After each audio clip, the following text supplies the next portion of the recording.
Capitalism. There's a lot to be angry about. I mean, wealth inequality has gotten out of control. Most people hate their job with low wages that have not kept up with inflation. And this fucking guy, is somehow the richest man on earth, the very first trillionaire? The left wanted to make comedy illegal, you know? Yeah. Like, you can't make fun of anything. So then it was like, comedy sucks. It's like, nothing's funny. You can't make fun of anything. It's like, legalize comedy.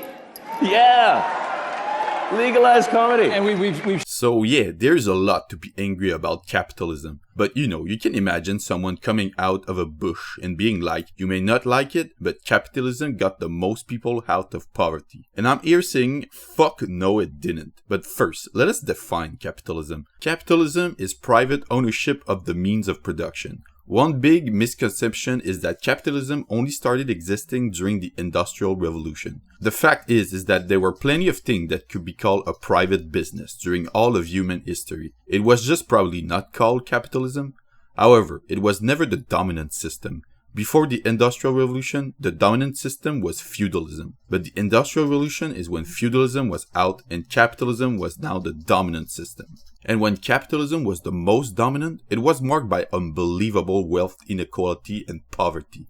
The majority was working super hard, long and dangerous job for a pathetic salary. And the minority, who owned the big industry, were living life of avid luxuries. It's kind of funny that when capitalism was at its most apex, it was like the exact opposite of this claim.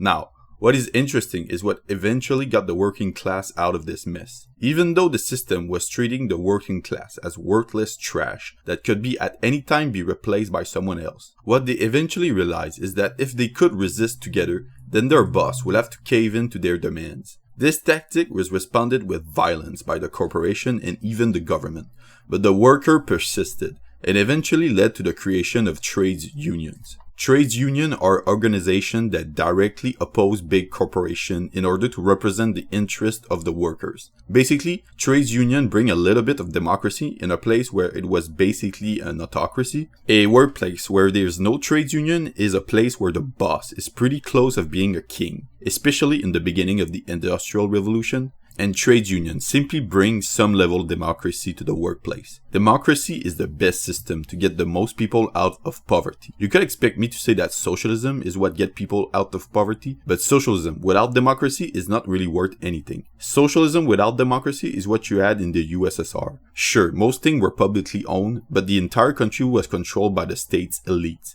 which were the nomenclatura, which at the very top of the hierarchy was the Politburo. They greatly favored the system for them than towards ordinary citizens. Socialism plus a true democracy is the system that's going to have the least amount of wealth inequality and elevate the most out of poverty. If we look at the present times, it seems that reality is backing up my claim. The countries with the better democracy scores are also the ones with less wealth inequality and less poverty. The so-called Nordic countries have high rate of trades union and high democracy score with pretty high public sector employment. As a result, they have low wealth inequality, poverty, and they famously score pretty high on happiness rankings. And by the way, we don't have to look at the past to see what unshackled capitalism looks like.